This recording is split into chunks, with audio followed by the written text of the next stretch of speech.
ಹೇ ಜಾನಕಿ ರಾಮ, ನೋಡ್ತೀನೋ?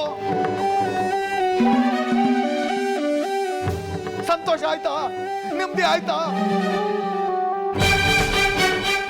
ನನ್ನ ಮಗಳು ಆತ್ಮಕ್ಕೆ ಶಾಂತಿ ಸಿಗದೆ ಅಲಿತಾ ಇದ್ದಾಳೆ. ಇದರ ಅರ್ಥ ಏನು? ಏನೋ ಅರ್ಥ? ನನ್ನ ಮಗಳು ಅಕಾಲ ಮೃತ್ಯುಗೆ ತುತ್ತಾಗಿದ್ದಾಳೆ ಅಂತ.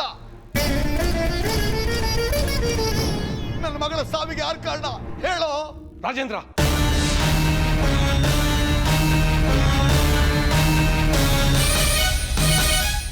ಏನ್ ಹುಡುಗಾಟ ಆಡ್ತಾ ಇದ್ದೀರಾ? ನನ್ಗೆ ಕೊಲೆಗಾರನ ಪಟ್ಟ ಕಟ್ಟೋದಾಗ ನೋಡ್ತಾ ಇದ್ಯಾ?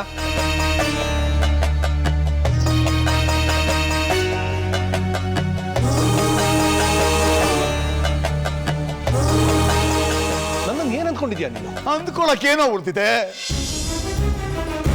ನನ್ನ ಮಗಳನ್ನ ನಾನು ನಿಮ್ಮ ಮನೆ ಬೆಳಗೋದಕ್ಕೆ ಕೊಟ್ಟೆ. ನೀವೆಲ್ಲ ಸೇರಿ ಅವಳು ಮುಗಿಸ್ಬಿಟ್ರಿ.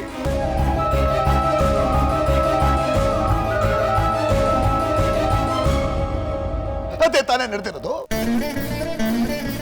ಇದೇ ತಾನೇ ನಡೆದಿರೋದು. ನೋಡು ರಾಜೇಂದ್ರ, ನನ್ನನ್ನು ಕೆಣ್ಕೋದಕ್ಕೆ ಬರಬೇಡ.